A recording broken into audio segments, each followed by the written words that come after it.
Cal went 6-7 last year under head coach Justin Wilcox, and they've experienced a ton of turnover from last year's team. They're projected to start around 15 transfers, which is a ton. I think the first point I want to get to is looking at the guys they lost. They lost guys like Jaden Ott, Fernando Mendoza. He's going to Indiana to be their quarterback probably. So they're losing some key pieces offensively, but the offense actually wasn't really that great last year due to injuries and a very, very ineffective O-line. I think they put up like 24 points per game.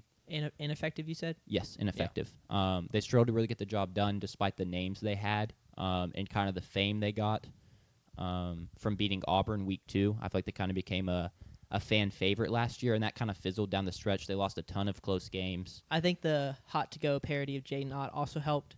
Oh, I love that. I mean, that was goated. He did get hurt a lot, and that didn't help. But the O-line was really bad. They were top 5 in sacks allowed and tackles for loss given up last year, and so that's really going to have to improve this year. And then at quarterback, they're bringing in Ohio State transfer Devin Brown, who was a top 50 prospect in the class of 2022, but has just always been a part of a loaded QB room, and so has never won the job there and is finally transferring out to find another place to play, and he'll start here. Any thoughts on him? I know there's not really much to go on. He's not really played a ton at Ohio State, but I think he'll be fine. He's got the talent there. There really hasn't been. Has there really been a miss that you can really kind of key point out of a Ohio State quarterback that's either been there and transferred or been there all throughout? Sure.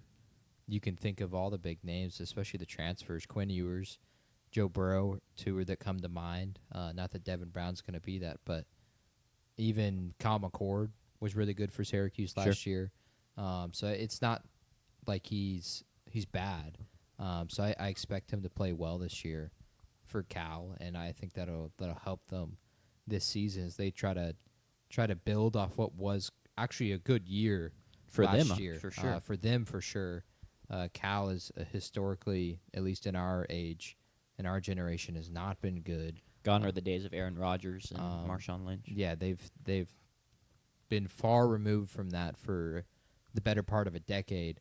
And with the way they started last season to win at the Plains, like Jack said, yeah, they became a big kind of marquee name, and then you lose at Florida State. But they kind of got screwed out of the Miami game, which is a game they really should have won. And then to lose by 1 point, 2 points, and then 1 point in 3 straight weeks hurts a ton. And then they lost to Sanders' UNLV team in the LA Bowl hosted by Gronk. But I expect Devin to play well this year for them. They'll have a big game to open the season at Oregon State that kind of really can set the tone for them this year. And then to get to avoid teams like Clemson and Miami this year, I think can help them a ton, even avoiding a Georgia Tech. They have a chance to be in a spot maybe down the stretch where you're an 8-win football team. It just really kind of depends on how they play with 15 transfers that are starting for them this year, which is 15 out of the 22 guys that start on a football team. So it's a vast number. We were prepping for the show, and me and Jack were both like, we feel like every team is like just the same, like copy and paste like narrative of this team could be good if the transfers work out, and they could be bad if the transfers don't. And that's kind of every team. Yeah, and I will say that like I think that the ACC averages just over 8 transfers per team. But I think that's kind of pulled down by teams like Clemson and Boston College. We didn't see any of those Big 12, so no Big 12 teams started only 1 transfer. So that average would definitely be up closer to the Big 12 if not for those two teams in Clemson and Boston College. Sure. So it's kind of just a narrative for every team is if the transfers work out, and it's more so for California just because they're starting the most in the ACC at 15. Yeah, it's just teams like this, they're going to lose any of their good players or most of their good players to the portal. And so the only solution is to turn around and replace them. Yep. They look to do so with guys like Mark Hamper, who's a wide receiver from Idaho, who put up about 1,000 yards receiving and 6 TDs last year and averaged 20.1 yards per catch. So a deep threat on the outside there for them. They're bringing in a running back tandem with Brandon High from UTSA and Kendrick Raphael from NC State. They combined for 800 yards at their respective schools in 2024. so they're going to look to control the backfield.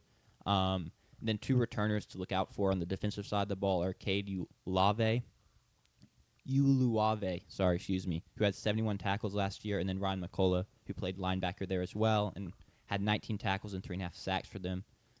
One guy I want to shout out was on the team last year. Tron Grizzle is up there. You know, he probably would make a first-team all-name team. Yeah, in college football, but he's returning. He had like 600 yards for them. Did Idaho have a good offense last year? Because I think this is the second Idaho wide receiver we've seen transfer up to P4. They must have. I think there was a Big 12 guy. But yeah, I shouted out some skill position guys, but it really, once again, is going to come down to if that offensive line can improve. So we'll see about that. Their over-under is sitting at 5.5. Yep. Thoughts on that, boys? I would pick under. They play 6 road games, which for any team to play 6 road games, 6 home games, that's going to be a stretch. A team the quality of Cal isn't going to win every game at home. I don't care who you're playing. So I would favor the under here, unfortunately, coming off a big season where you beat Auburn and are in competitive games against Miami. But I got the under. I also have the under here.